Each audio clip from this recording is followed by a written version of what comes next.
We are here in the second episode of the Talkie podcast. So, as a COVID-19 को बारेमा talk गर्नको लागि, we do have Dr. Samin Mandijit. Welcome to the podcast, sir. Thank you. So, let's start a podcast by the general definition of the pandemic. So, what is pandemic? So, Jani, remember that a pandemic needs to be something that spreads. Second, it causes substantial damage to the human health. Third, it can cause not only disease but also death. And fourth, it takes a long time to be controlled because it's the nature is it spreads. And then obviously the most important thing is it's not limited to one or two countries, but it's across the globe. So, what's the difference between the pandemic and the term epidemic? Epidemic is limited to certain countries. Okay, pandemic is not limited. It's a basically, as the definition says, pan means across. So if it applies to almost every country in the world or majority of the countries in the globe, then it becomes a pandemic. So now let's move to the COVID-19. So what is COVID-19? So COVID-19 is a disease. It's caused by a virus called SARS-CoV-2, which is a type of coronavirus that is obviously a bat, one of the bat species. It has led to severe lung disease in humans once it infects the humans. So that is what COVID is. So SARS-CoV-2 is a virus that causes COVID. Like while I was doing a research about COVID-19, from the study I found that SARS corona virus भन्ने virus चाहिँ पहिल्यैदेखि रहेछ क्या. First infect चाहिँ 2003 March 17मा भेटाएको रहेछ. Like त्यो बेलामा चाहिँ it was control very easily. तर अहिले चाहिँ it become one of the greatest pandemic नि त. What is the reason behind it? One thing is for sure, what you just said, SARS virus जुन थियो, just जुन कोरोना नै थियो. So SARS cause गर्ने corona was also a SARS-CoV नै थियो हैन.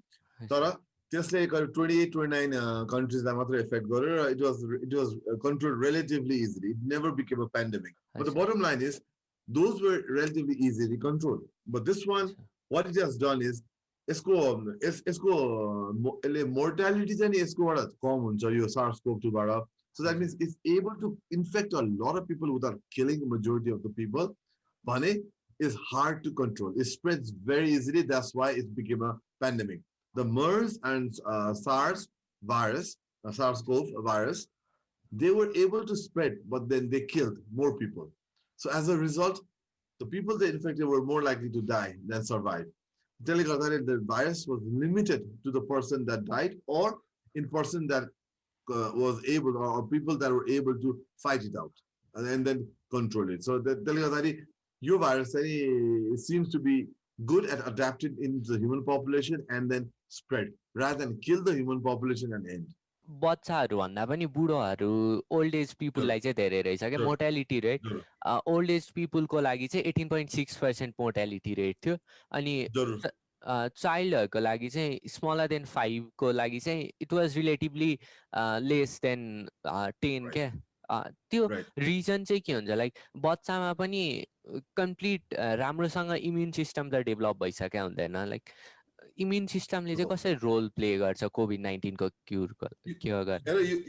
I mean, this virus is so new. I mean, we only known it for about 10 months now, you know. So what you said, one thing, Jenny, is true. He यसले older population लाई अलि severely impact गर्छ र साथसाथै अरू रोगलाई मान्छेहरूलाई. Just so if someone has TB, someone has diabetes, somebody has kidney problems, somebody has HIV, somebody has some other disease, त्यस्तो व्यक्तिहरूलाई चाहिँ regardless of age है चाहिँ नि severely impact गरेको देखिन्छ. तर बच्चाहरूलाई it's very interesting. The infection is same. बच्चा भर्खर जन्मेको बच्चादेखि 100-year personलाई पनि the infection can happen. There's no doubt about that. So actually infection भइसकेपछि who recovers easier, who recovers faster भन्दा चाहिँ नि younger people र people who don't have any other disease भन्ने त्यो कुरा देखिन्छ. तर यो भन्दा भन्दै पनि how come the children, the young, very young children and infants, एकदमै small infants मा चाहिँ देखिन्छ के mortality.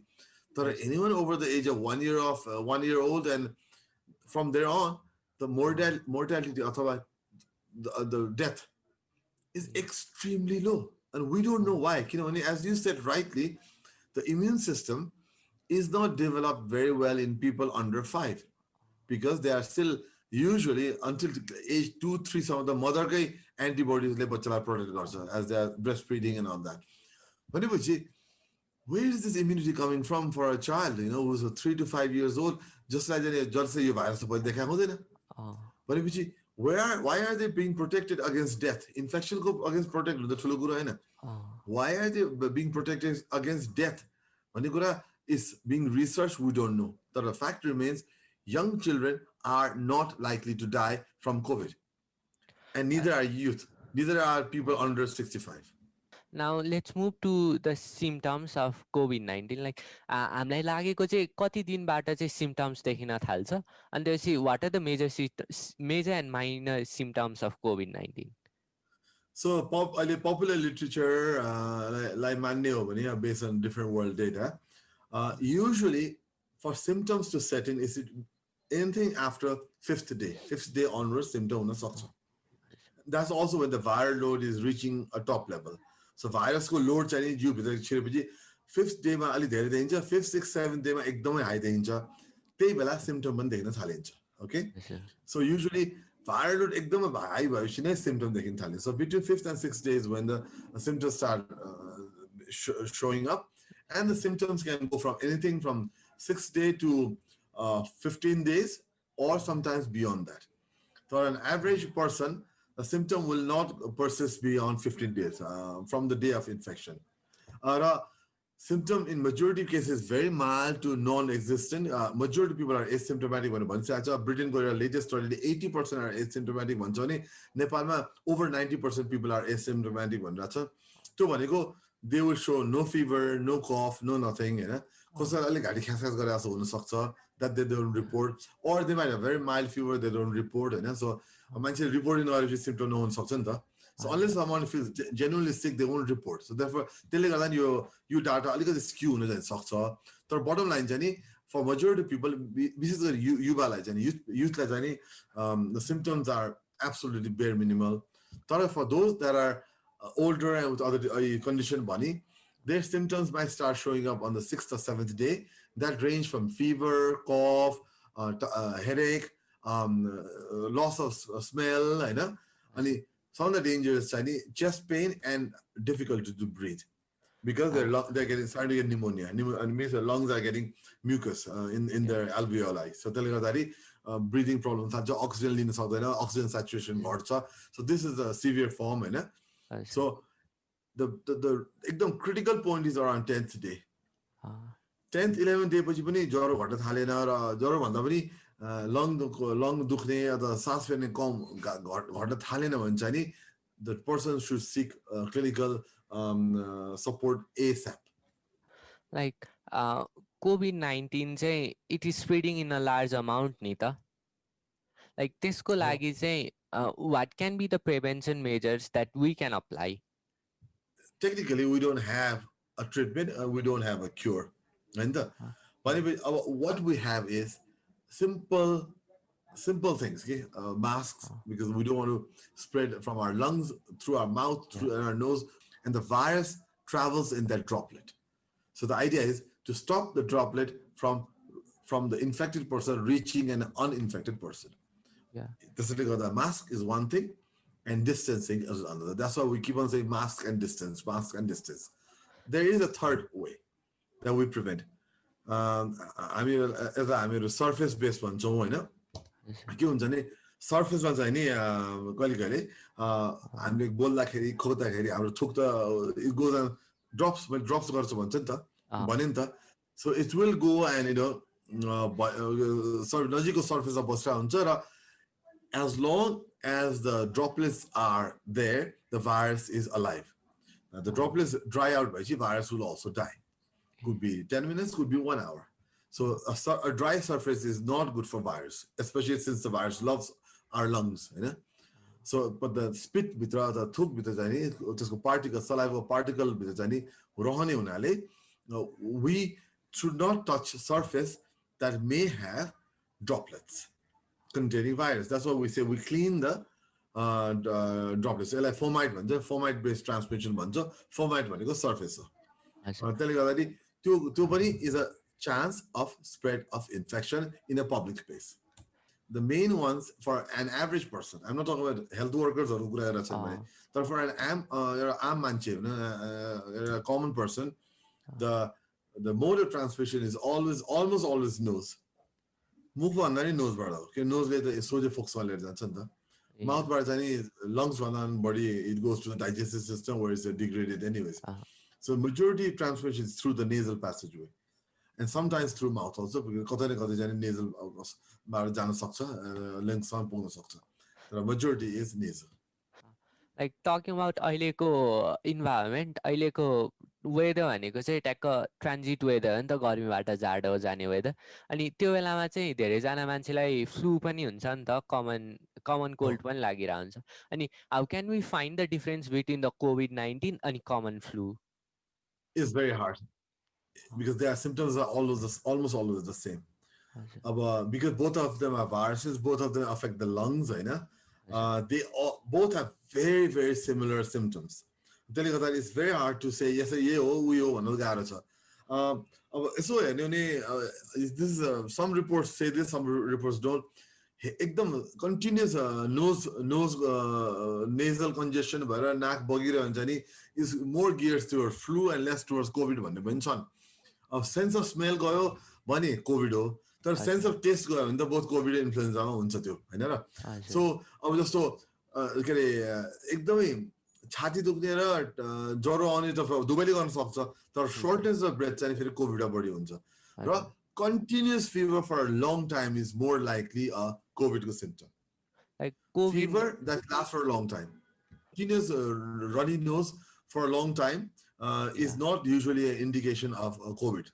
But again, there are outliers also. So it's hard to say this or that. You may get COVID patient with nasal flow. I know someone who did. This person had a continuous nose flow for 2-3 days, and we thought it was flu, but she turned out to be COVID.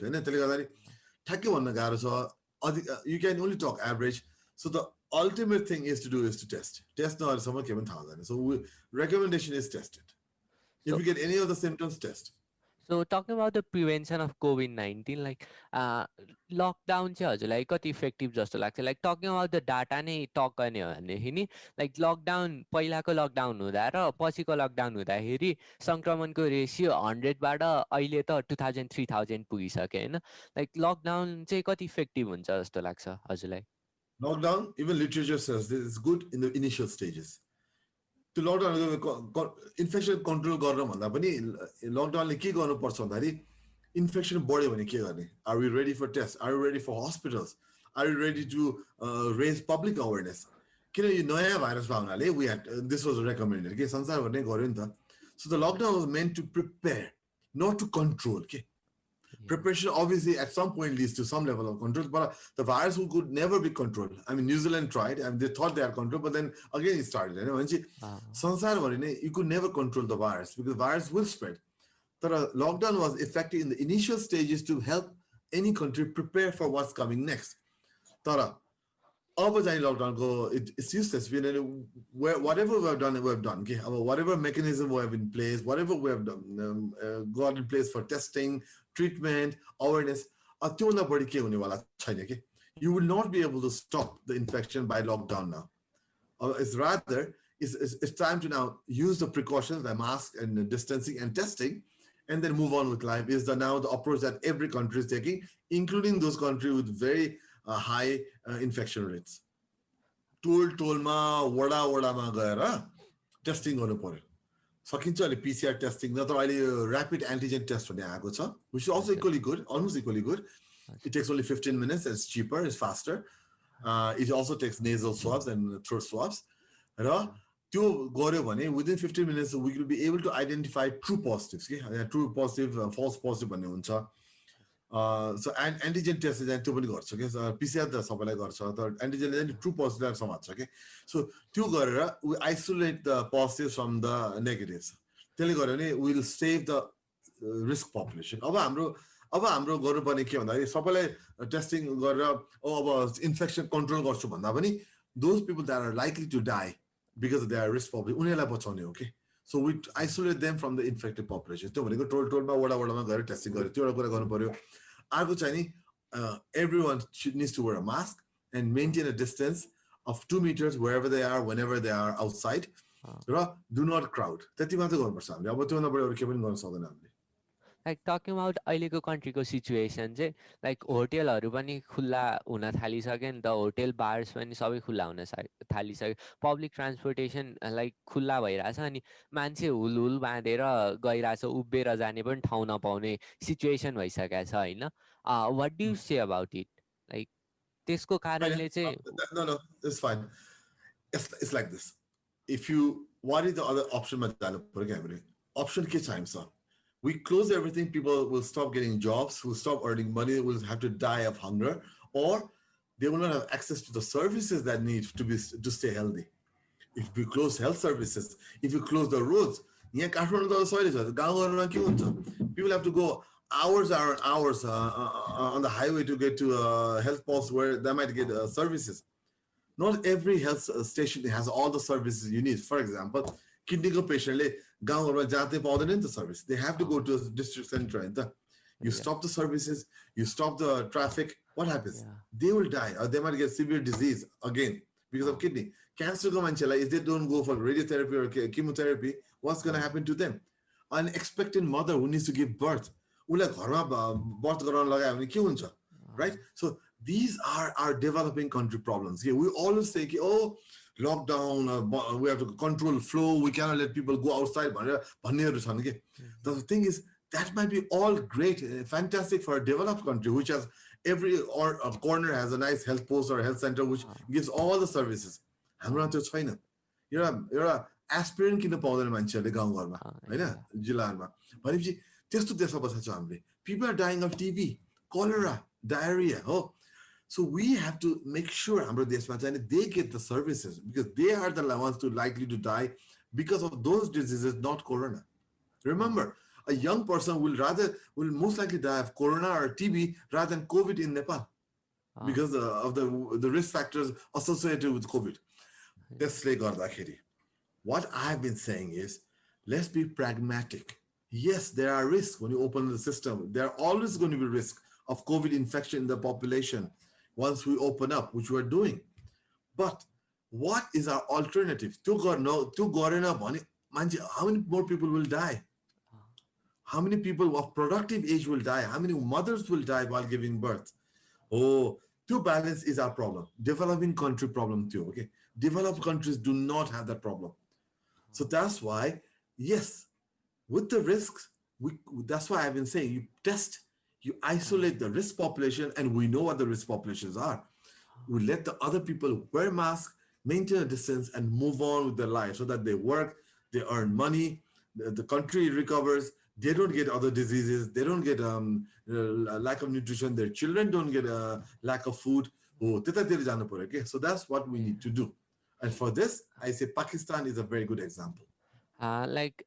अहिले नेपाली सोसाइटीमा हेर्ने हो भने चाहिँ नेपाली सोसाइटीमा गुज्रोले चाहिँ ठिक पार्ने बेसार पानी खायो भने चाहिँ COVID-19 नलाग्ने भन्ने टाइपको छ नि त्यो चाहिँ कतिसम्म रियल हो जस्तो लाग्छ we don't have any research to prove that हैन म I don't want to discount it I don't want to सोझै लात हानेर यो होइन भन्नु म चाहन्न कि I'm a scientist you know you always have to look for evidence हैन merits चाहिँ हेर्नु पर्यो नि के थाहा न छ कि तर we know बेसार पानीको certain composition certain antibacterial antiviral properties छ भन्ने कुरा literature देखाउँछ in fact there are literature from China and India we show that तर कोरोना यो SARS-CoV के छ हामीलाई थाहा छैन है गुर्जोको पनि के हामी if you look at Chinese literature there's some evidence for other viruses and bacteria that are also against the immune system like T cell B cells development यतामा काम लाग्छ भनेको मैले पनि पढ्न आएको छु हैन तर यो कोरोनाको लागि we don't know so unless we do research we cannot claim anything unfortunately hypothesis we're allowed to have there's nothing wrong with saying putting hypotheses across because hypotheses are made to be tested but then to convincingly claim the result then you have to have results from the test a well-planned study involving that hypothesis whether you accept the hypothesis or cancel the hypothesis. I don't know. Are you going to the hypothesis? Besar Pani, Gurjo, they are hypotheses. But let's test the hypothesis so that we can either accept it or reject it. So right now, it's very hard to say anything. So now let's move to the conclusion. Like, what do you want to say to those people who are infected and they say who are like general non-infected people, like say precaution care गर्नको लागि चाहिँ what do you want to recommend? Like, so पहिलो कुरा त be clear that this disease does not kill majority of the people. अहिलेको global data हेर्ने भने 98% of the people clear the virus on their own. औषधि नभएको vaccine नभएको रोगलाई नत्र यता 98% मान्छे त्यसै बाँच्दैन नि त रोग लगाइसकेपछि पनि भनेपछि rest assured that most of you, or if not all of you that are infected, will clear the virus on your own and you'll recover. Because this virus is more stronger than the flu virus, यसबाट clear भइसकेपछि पनि कमसेकम 1 महिनासम्म पनि you'll feel lethargic, you feel tired, you might still cough and cold too. हुन्छ तर ultimately that'll also heal on its own and you'll be back to normal life, as have many people. I mean, you can look at the global population. There is a group that will have to be extra cautious. People over 60, 65, people with other diseases, and people, women who are about to give birth, I've just given birth. Precaution. If you're one of those, please take extra precaution. There are certain treatments available. Treatment available now. Remdesivir छ यता छन् जुन नेपालमा try भएर छ त्यसको पनि राम्रै नतिजाहरू छ. So there is always some optionहरू छ, option नभए पनि होइन. So rest assured your immune system will clear the virus. Your immune system ले नै गर्ने हो. Else there is supported treatment पनि छ. र बाँकी मान्छेहरू चाहिँ if you are young and if you are youth, if you have a disease, you don't even have to do anything. Just stay home, isolate yourself, don't spread the disease to other people, and within 4 to 5 days you will be clear. Virus clear on 10 दिन जति लाग्न सक्छ तर in symptoms any clear, if you have any symptoms you clear in 4 to 5 days. त्यति भन्न चाहन्छु र please everyone do not panic. यदि त्यो त्यस्तै डराउँदो we will not have planes flying the skies, people, trains running, buses running, people on the streets shopping. What people thought के मान्छे सडकमा डुङ लड्छ मर्छ भन्ने जुन नराम्रो पिक्चर पेन्ट गरिएको छ हाम्रो अगाडि 9-10 महिना अगाडि त्यो ट्रु होइन त भन्छ नि देखिहाल्छ अब होइन. We are getting back to our normal lives with precaution. Take precaution, start living your life is what I want to say. But let's look after the risk population. Yeah. Thank you so much, sir. We are so happy to feature you in the Talkie podcast. Thank you so much for your valuable time.